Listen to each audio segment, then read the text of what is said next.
Okay. We can start with introductions and then, yeah.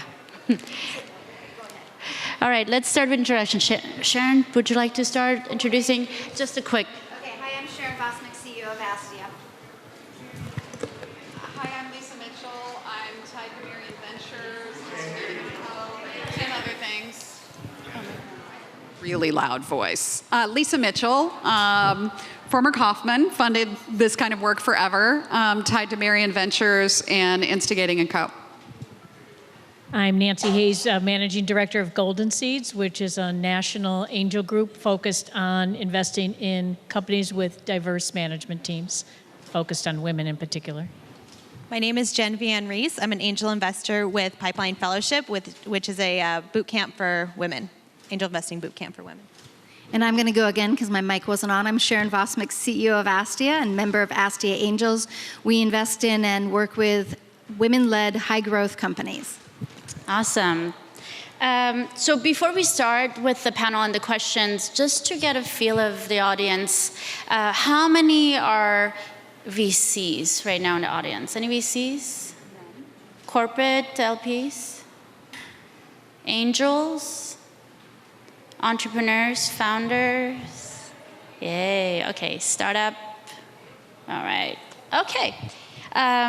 So just to start, there's been a study, and to set the stage for that, Page Mail Publishing published a study of its first kind, and they found out that less than a third of VC firms in the US employ a single woman to conduct business or participate in investment, which means actually they're everything. So they're counting in the women who are recruiting, et cetera, so it's not a lot of investors, which is such a small pool for about 812 firms in the US. With that in mind, starting with the first question, why should we care? Why does it matter to have more women investors, Lesa? So the reason that we should care is we have found absolutely conclusively that women, unfortunately, don't have the same networks that men do. As entrepreneurs, most likely you don't have the same networks that men do. Women do have great networks with other women, and what we find is that other than Founders Fund, the majority of women entrepreneurs are funded by a woman that's a partner in a firm. There is a high correlation between a woman being a partner and being able to reach out, find, and support other women. And so if we want to see more women CEOs funded, we need to see more women partners, people who actually manage money in venture capital firms. And Nancy, you had some stats as well. Yes, Center for New Venture Research on Angels. In 2004, about 3% of all companies backed of all angel-backed companies were women-led. And at the same time, about 5% of women were angels, a percentage of angels. Yet since then, including last year, as they've risen together, they've tracked together. So roughly 20% now women angels and 20% of investment in women-led companies. In addition, it's good for everybody. First Round Capital just issued a report that of the investments in companies with a woman as one of the founding team perform 63% better than the investments in companies with all male founding teams. So it's good for everybody, as well as women entrepreneurs. Absolutely. So talking about women investors, what are actually the challenges for women to become an investor, whether it's angel or VC, and what are the solutions in place right now? Sharon? Well, it's pretty easy to become an investor. So if you'd like to contemplate doing it, there's some great programs that take it on. I think the real barriers are twofold. First is that the space that angel investing occurs in, private equity space, venture capital, isn't really taught in schools. And so you really access it through networks. And networks, as Lesa mentioned, in our society, and actually globally, still divide firmly along gender lines. So if you don't happen to know an investor already, it's something you might not contemplate. So that's number one. And then number two, many of us are busy doing lots of other things. And we look at those other things as more important then. And one of the things that I'm always looking at to see how we can increase women as investors is how women participate in philanthropy. We are huge philanthropists. We are great at putting our money to work. Where we're putting our money to work may not be the only place we should be putting our money to work. And so I actually think some of it's about broadening our thinking about how we can support those causes we believe in.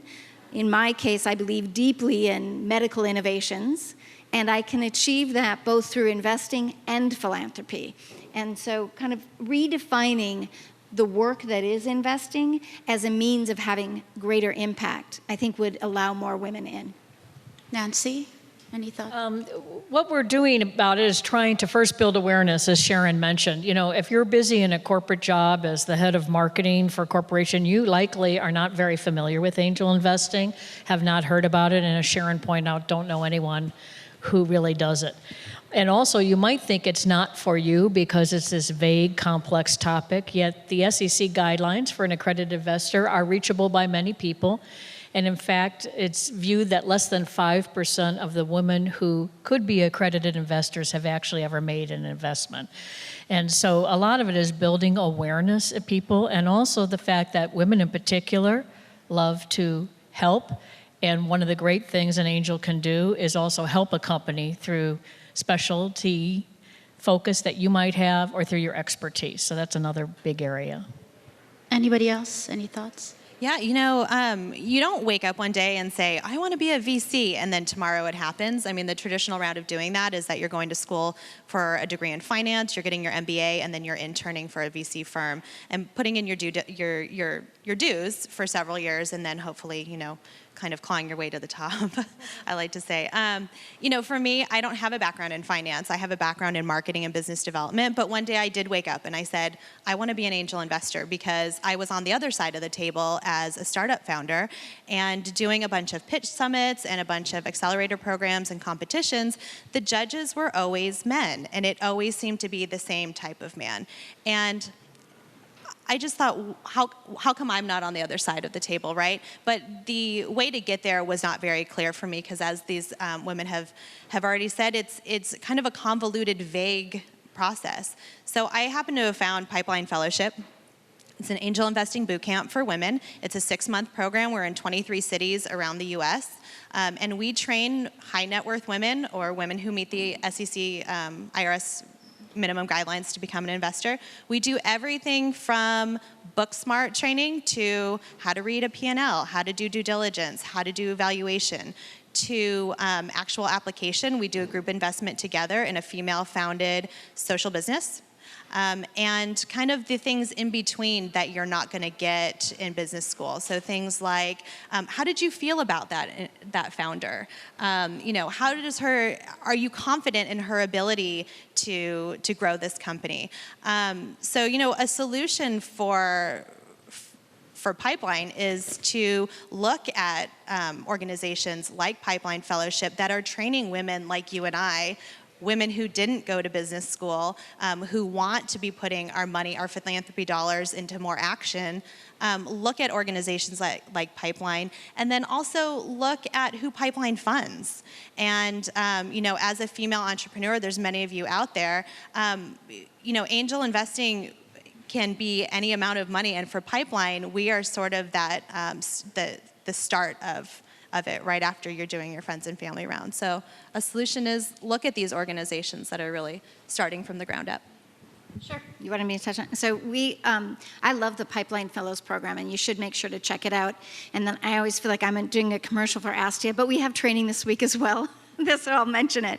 We're kind of the next stage. Once you come out of Pipeline, Astia is the next place to go, because what we're doing is really looking at large amounts of capital being moved into companies that have women on the founding team. What we know from the Kauffman Foundation, unfortunately, is that women are and by the way, how many of you were women entrepreneurs? Okay, this data point is for you, and you need to debunk it. Women raise 1/26th the capital that their male counterparts do. You simply cannot compete in the market if that is the reality. So it's really important that you raise appropriate amounts of capital. So what Astia does is we have a global network of men and women investing in high growth companies. We'll invest as little as 50,000 and as much as 4 to 5 million range. And we will also syndicate those deals all the way up to a Series C. So we're very serious about moving capital into businesses in serious ways so that you can compete in serious markets with serious dollars behind you. And our training program is this Thursday and Friday here in San Francisco. Thank you for letting me mention it. So why would someone join an angel group versus going out there on their own and be an investor? I want to answer this one. Sure. You can start. Because it's smart. So we all have hidden blind spots, and we use words to do shortcuts. And we say things like, you know, do I trust this entrepreneur? Do I believe this entrepreneur? That's all a hidden bias. And that tells us really nothing about the opportunity. A great reason to do investing as a group is to get past your hidden bias and find opportunities where they're real and where they're broadly translatable, not just to you, but to a broader opportunity. It also means you can check each other, check your work, and really check your thinking, because early stage investing is high risk, high reward. The high risk is best mitigated by gathering in as much information as you can. And that's just done better through wisdom of the crowd rather than biased wisdom of the individual, in my opinion.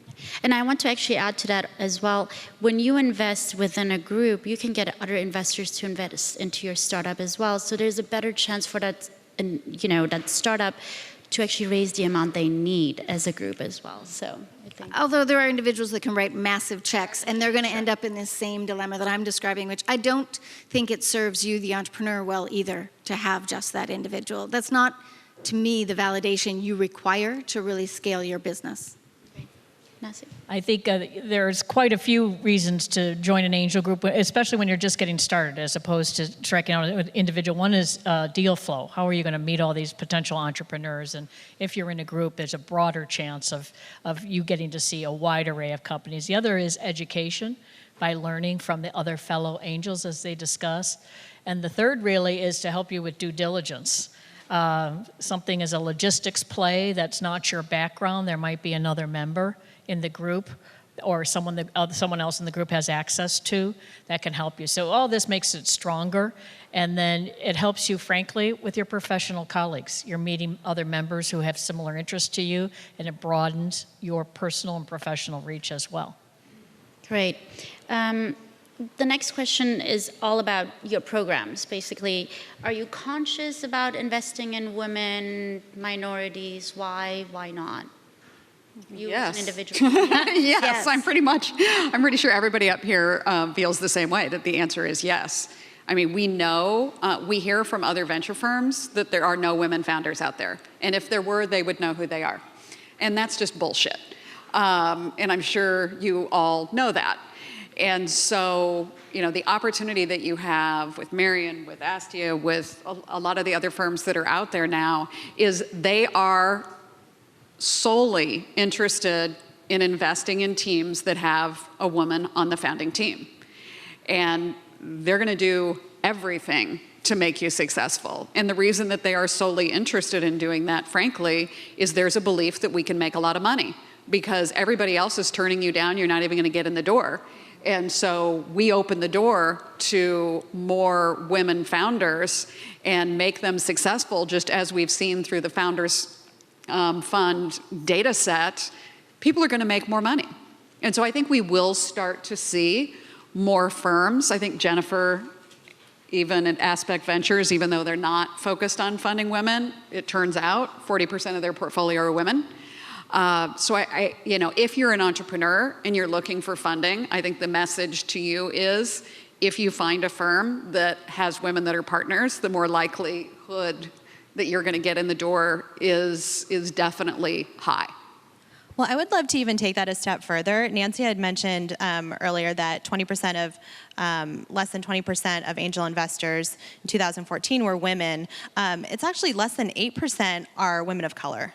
And, when we're talking about diversity amongst entrepreneurs, all of you are so different. Your backgrounds, your professional backgrounds, where you're from, the types of companies that you want to start, and angel investors should be as different as you are.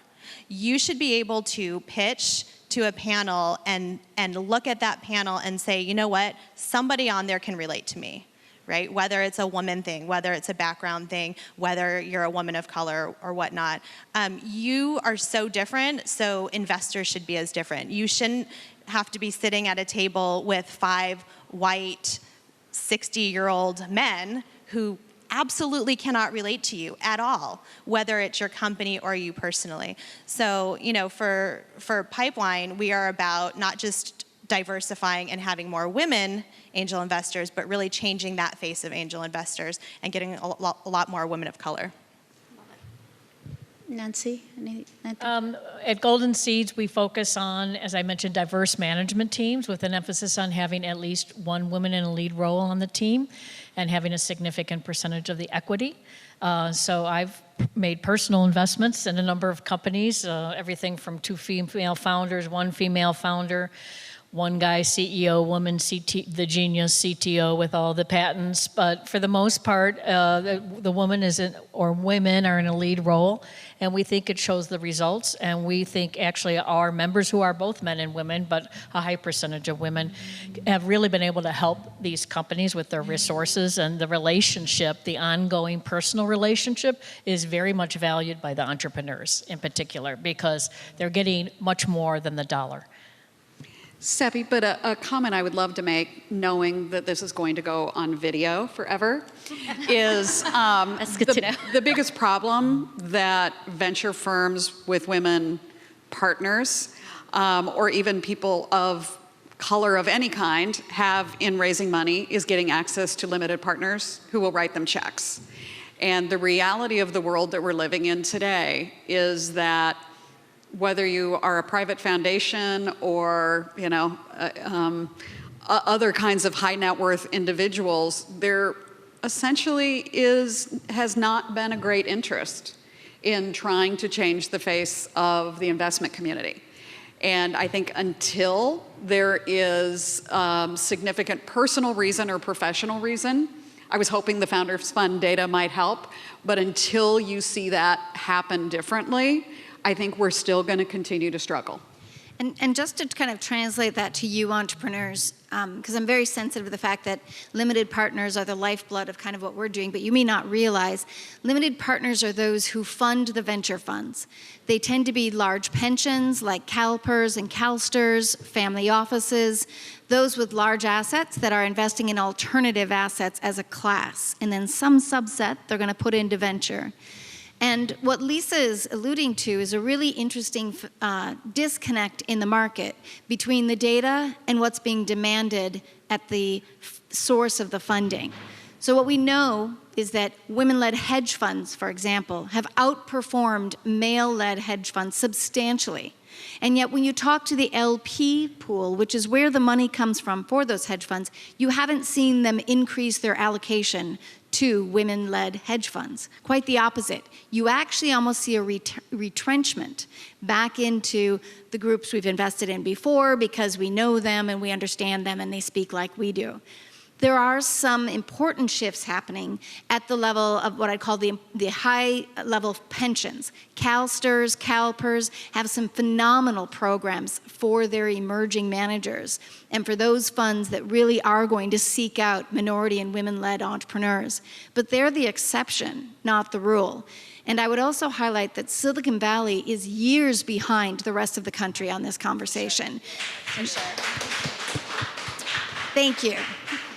I find the receptivity in New York, London, Bangalore, almost anywhere but here, to Miami, okay, Miami, right on, almost anywhere but here to be eons ahead of where we are here, where we continue to hear men sit on a stage and describe Silicon Valley as a meritocracy, where all good deals get funded, and I know them all, so don't worry if they're out there, I've seen them.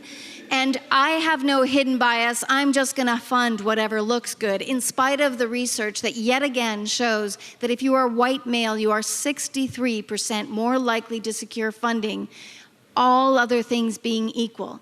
And women of color, you should be most concerned about this because you get the smallest percentage of venture funding, and it's deplorable and disgusting and needs to change. That's why we do this. Well said, well said. So let's talk about solutions. We have talked about the problems a little bit here and there. What would we tell firms and so forth, where to start? I don't give a heck, I almost swore, about those firms. I'm gonna invest now. The call to action is no longer to talk about it, no longer to lecture them about it, no longer show the data. Time is to invest, and that's what we're doing. There you go. There's a really important data point to note. The Kauffman Foundation, like in the late 90s, created something called the Kauffman Venture Capital Fellows Program.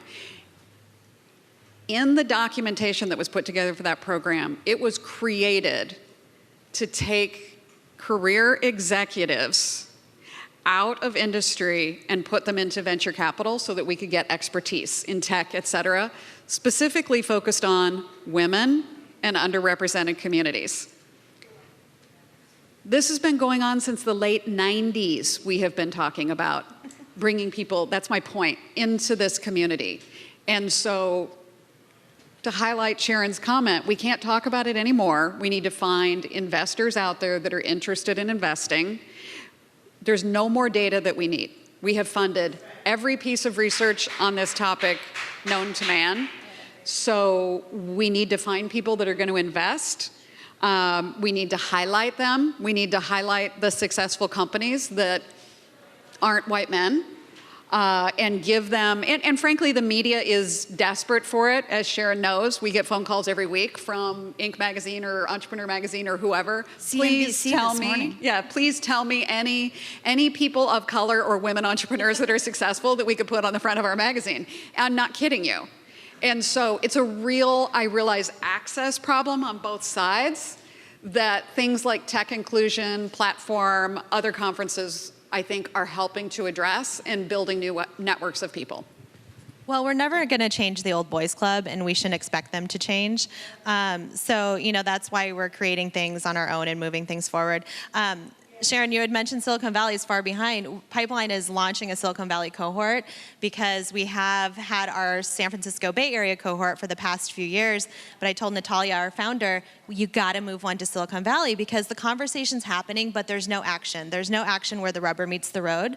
And for Pipeline, Pipeline Angels are making minimum investments of $5,000. We're not a huge fund, right? We're not injecting huge amounts of capital. But for an entrepreneur, our $50,000 group investment is maybe your first production run on your product, right? That is for you. And what we found is that a lot of female entrepreneurs, especially women of color, don't have a friends and family round. So you guys are bootstrapping it. And then after that, you're like, who am I supposed to ask for money, right? So that's where Pipeline comes in. And what's awesome is that our Pipeline fellows often go on to join larger female angel investing groups like Golden Seeds. So we're really activating women across the country and kind of giving them these tools, teaching them how to do this, so then they can go ahead and move on. And as they're increasing in wealth and making more investments, they can join some of these other groups that are able to inject larger capitals, larger amounts of cash into your startup. And once again, back to the audience, most of you are entrepreneurs. To apply to Astia, we don't need a referral. Silicon Valley will tell you over and again, get a referral. We don't accept anything over the transom. We are all about over the transom. We get it that you're not in the natural networks, and that is so okay. We're going to help you get into those networks, trust me, because it's incredibly important and incredibly valuable to your business. But if you're not already there, that's okay. Astia.org, apply. And just do it and put down me as your referrer. My name is Sharon Vosmek. Spell my last name correctly and I'll vouch for you. But enough of that barrier. And by the way, Golden Seeds is as easy as well. Reach out, they've got it on their site. Same with Pipeline Fellows. What you're hearing here is there's a different way to do business. We're here doing it. We've been here for 15 years doing it. And I can assure you, we're sick of trying to make other people do it, so we're doing it ourselves. The way you can help us is by applying. So I need to see your applications. And if you're reluctant to go ahead and apply because you're not sure you're ready, in the case of Golden Seeds, every month we hold what we call office hours. It's not an application. You can just drop by for a half an hour, and 3 to 4 members show up, and you can take it in any direction, the discussion you want, and we'll give you our best advice and counsel. And then I personally spend most of my day, because I also work with women of small business and on crowdfunding, women, low-income women. And so I will talk to you, meet you for coffee, Skype with you, just give you my best advice. Oftentimes trying to go to the Midwest, Chicago, #1 most female entrepreneur-friendly city in a recent study. So you're right, but we will reach out to you and give you feedback at every step of the way. It's not just a dismissal, like not right for us. And the other thing I would note is we recognize that in an all-male angel or VC group, they're looking at like patterns I've seen before. Where's the next Mark Zuckerberg? And so oftentimes they don't recognize an outstanding market that a female is presenting them because it doesn't meet the patterns they've seen, and we can often jump on that. So the fact that you haven't been successful with groups like that does not mean you'd be not be successful with people who might see more broadly that market and understand the market you're going after a little more. Any other thoughts before we ask or answer a question from the audience? No, let's open it up. Yes. Any questions? And say your name if you can, too, please. Hi, I'm Gloria Ware, and I'm with a kind of unusual word, economic development and venture firm in Northeast Ohio called Jumpstart Inc. And can definitely concur that our very first chief investment officer was a woman. As a result, 30% of our investments have been in women and minority-owned companies. We just recently hired 2 venture partners that are women, so we're very proud about that. And I hired a number of women on our board as well, so dramatically changing our board composition. But we are raising, inspired by White House Demo Day, our CEO, Ray Leach, we are submitting a proposal to the state of Ohio for a $10 million women and minority focused fund. But we have to raise match for every dollar that we get from the state of Ohio. We have to raise match.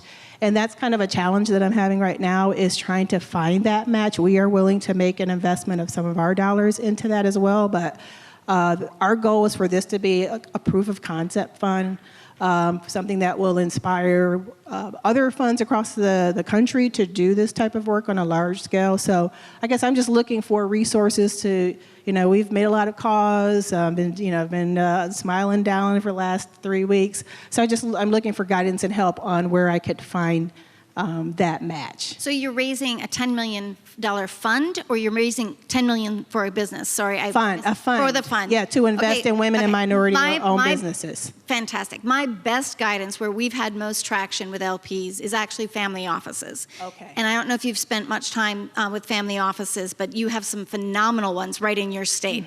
That they're difficult to get into because every family office is different. So it's not like you can take one cookie cutter and apply it. But it's amazing. They do still network. Once you start talking to one, it can move to others. And I'm more than happy to take your card and see who I know in your neck of the woods. Okay, thank you. You have an awesome woman in Ohio by the name of Donna James. Okay. Who used to run President Obama's Women in Business, blah, blah. She's on like That's 4 good. public held boards, Okay. and she's awesome. Oh, excellent. Good. Okay. And so just call her up and say, Lisa Mitchell said we should call you. Okay. Thank you. Thank you.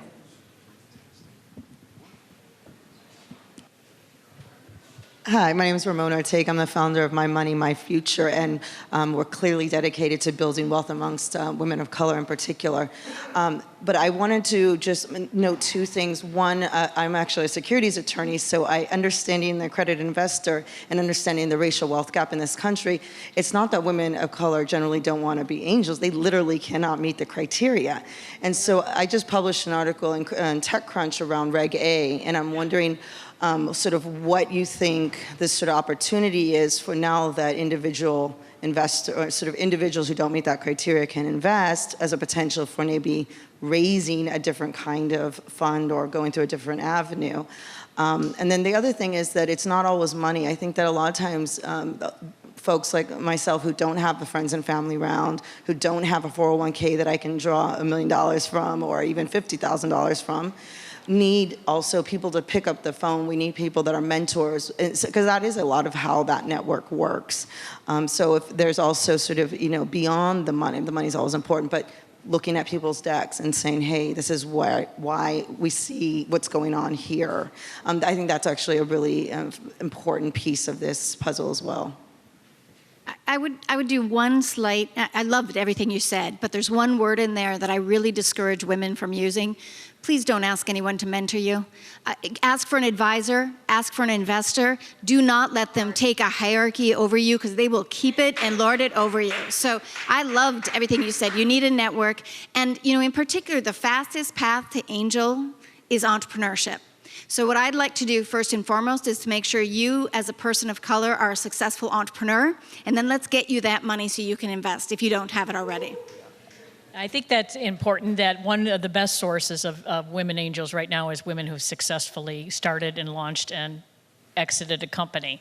Now back to your question about crowdfunding. Title III of the Jobs Act, signed by President Obama in 2012, allowed for individuals who were not accredited investors to be able to invest in companies with some restrictions. And we are struggled for several years, the SEC, with the investment lobby against that, as well as the small business lobby for it, struggled for a while, and then as a result, Congress passed sort of an act wiping out that and started Reg A's, which we're still waiting now on more regulations to see how that would be implemented. But it would allow for individuals with certain restrictions to invest in equity in companies. So it remains to be seen what kind of companies would be able to meet the pretty formidable filing requirements that will still remain under any version of that. But you can get started now if you don't meet the requirements. One is by offering your resources and expertise. And the other would say on the small business end, they need help. Women are starting 40% of all businesses, 1,200 a year.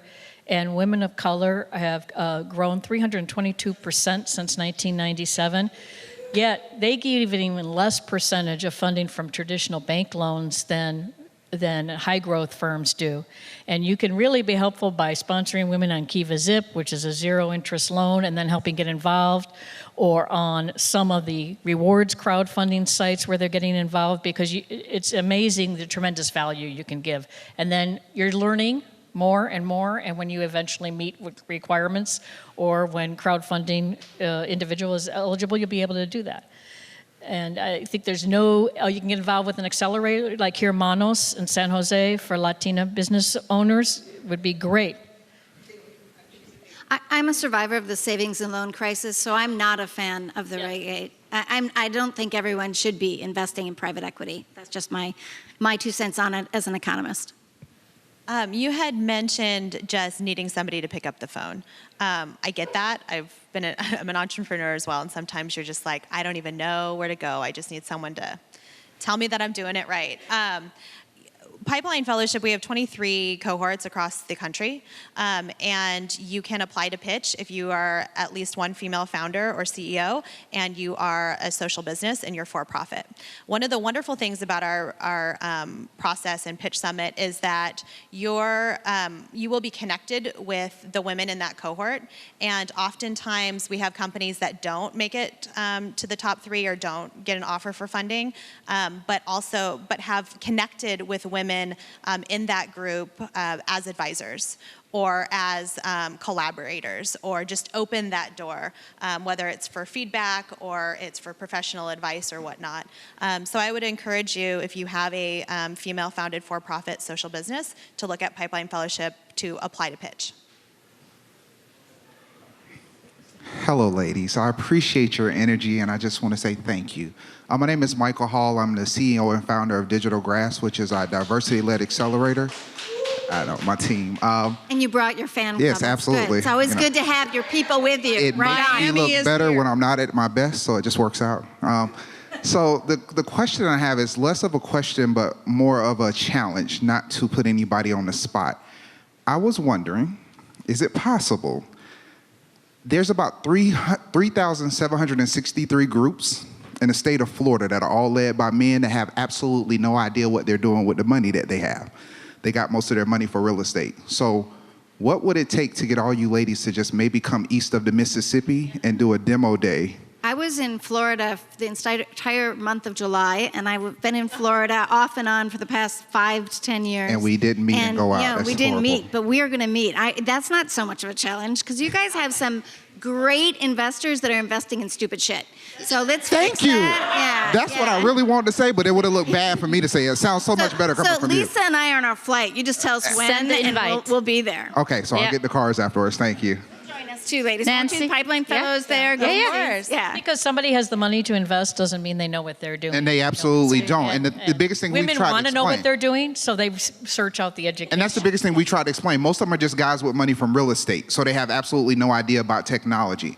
But I think to not just have somebody educated, but to have women will empower that spark of those that are discouraged. So I don't just want other men to come over there and invest. I think to have women will show that empowerment that's needed in that area. And we've invested in 3 companies in Florida. Astia Angels has. So we love the state of Florida. Send us your deals.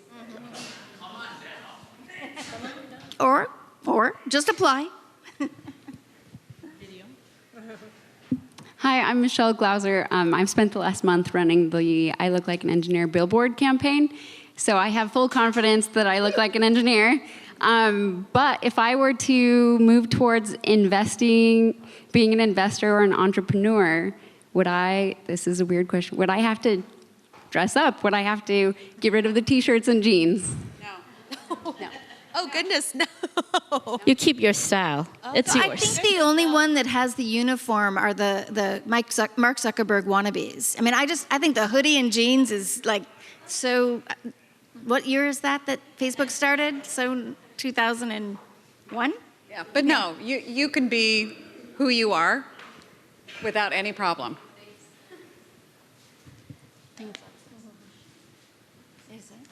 Hi there. First, my name's Jessica Burns. I'm actually a recent Hackbright graduate last Friday. Oh my God. So, thank you so much. And thank you for running the billboard campaign for I Look Like an Engineer. Thank you. And my question to you is like, I have actually had one heck of an adventure, basically coming from a background at Smith Barney and then going through Boeing, and I was like, I feel really called back to high finance, and then I was like, oh my gosh, I'm finding out more about VC and like angel investing, but the path into the industry is so hard. And so I was like, okay, well, I need to come to Hackbright so I can learn how to code, and that will definitely, go miles for trying to break into this industry. But still, I'm hearing a lot of, you need to be either an SEC qualified investor or you need to be like a, startup junkie in order to, get in. And I was wondering, as far as like someone who is actually trying to break into VC, what kind of advice can you offer someone who's basically been like pounding at the door but not getting anywhere? So I can answer the question with the lens of looking at partners at about 80 angel firms, or about 80 venture firms, to see what their backgrounds were, because I wanted to figure this out. And the answer is, there is no answer.